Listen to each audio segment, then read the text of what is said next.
Kita masuk tugas yang pertama, yaitu pada bagian video pertama, Portland semen merupakan bahan dasar pembuatan beton. Bersama-sama dengan kerikil dan pasir ditambah dengan air akan menjadi satu material konstruksi. Sebelum Portland semen digunakan dalam pembuatan beton, perlu dilakukan pengujian karakteristik beton.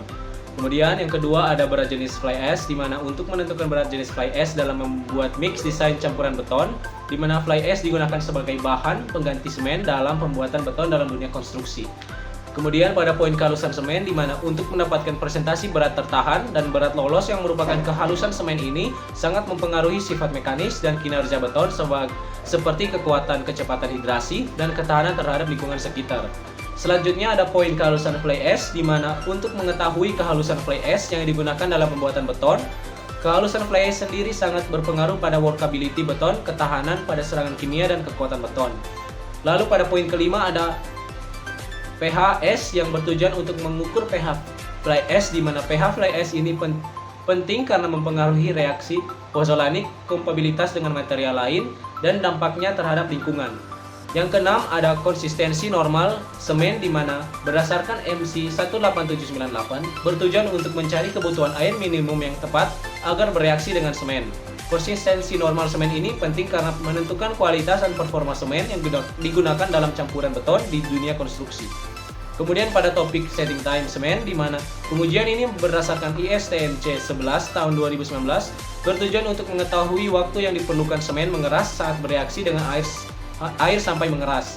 Setting time semen dalam proses konstruksi dilakukan untuk memastikan pengecoran dan finishing dapat dilakukan dengan tepat waktu.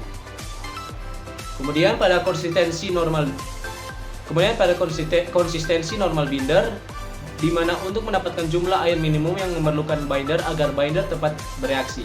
Yang konsistensi normal binder dalam konstruksi dilakukan karena mempengaruhi workability dan reaksi hidrasi pada binder. Yang kesembilan yaitu setting time binder, yaitu untuk mengetahui waktu yang diperlukan binder mulai bereaksi dengan air sampai mengeras. Setting time binder dalam proses konstruksi dilakukan untuk memastikan pengecoran dan finishing dapat dilakukan dengan tepat waktu. Lalu pada poin ke-10 yaitu ayakan agregat kasar dan halus, di mana untuk menentukan distribusi partikel dan gradasi partikel material agregat kasar dan halus berdasarkan STMC 136 tahun 2019. Agregat kasar dan halus dalam konstruksi dilakukan karena diperlukan analisis saringan untuk memastikan kualitas yang sesuai dengan spesifikasi yang dibutuhkan. Selanjutnya ada poin ke-11, berat jenis dan resapan agregat halus bertujuan untuk menentukan agregat halus dalam keadaan SD dan kering serta resapan air dari agregat halus berdasarkan ASNC 128 tahun 2015. Kedua hal ini mempengaruhi kekuatan dan daya tahan beton serta menentukan jumlah air yang dibutuhkan dalam campuran beton. Yang ke-12 yaitu berat jenis dan resapan agregat kasar, di mana berdasarkan C1 STMC 12701 yang bertujuan berat jenis agregat kasar dalam keadaan ESD dan kering serta resapan agregat kasar. Kedua hal ini juga mempengaruhi kekuatan dan daya tahan beton. Yang ke-13 yaitu berat volume dan kelembapan agregat kasar, bertujuan untuk menentukan persentase kelembapan pada agregat. Dan juga berat volume kasar dan halus, yang dimana kedua hal tersebut mempengaruhi kekuatan dan daya tahan beton serta menentukan jumlah air yang dibutuhkan dalam campuran beton. Lalu pada poin ke-14, pada mix desain beton merupakan metode atau prosedur untuk menentukan proporsi material dengan kuat tekan dan karakteristik tertentu dalam 1 meter kubik, di mana mix desain beton dilakukan untuk memastikan bahwa campuran beton memenuhi persyaratan yang diperlukan untuk proyek konstruksi. Yang ke-15 ada pengujian kuat lentur beton, di mana bertujuan untuk mengetahui kapasitas beton dalam menahan tegangan lentur.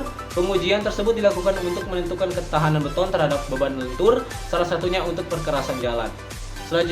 Selanjutnya pada poin ke-16, pengecoran beton dalam uji selam, yaitu proses pengecoran terhadap kelecekan beton segar dan kuat tekan beton pada umur-umur tertentu, di mana pengujian dilakukan untuk menentukan konsistensi atau tingkat kekentalan adukan beton segar sebelum pengecoran.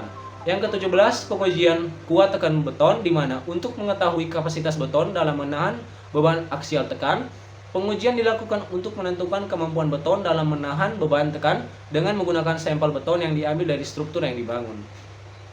Kemudian poin ke-18 ada mix desain beton 45 MPa dengan metode ACI berdasarkan ACI 2214R08, di mana mix desain beton dengan metode ASI dilakukan untuk memastikan bahwa campuran beton memenuhi spesifikasi yang dibutuhkan.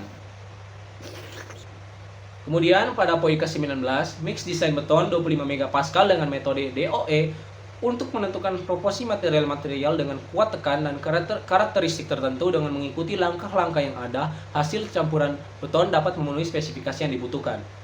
Selanjutnya, pada poin 20 pengujian kuat tarik beton untuk menjadi acuan melihat kemampuan lekatan beton berdasarkan SNI 2491 tahun 2019.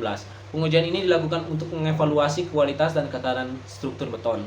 Dan terakhir yaitu pengujian kadar organik yang bertujuan untuk mengetahui adanya kandungan material organik dalam pasir, di mana pengujian ini dilakukan untuk memastikan kualitas pasir yang digunakan dalam konstruksi terutama dalam pembuatan beton. Sekian dan terima kasih.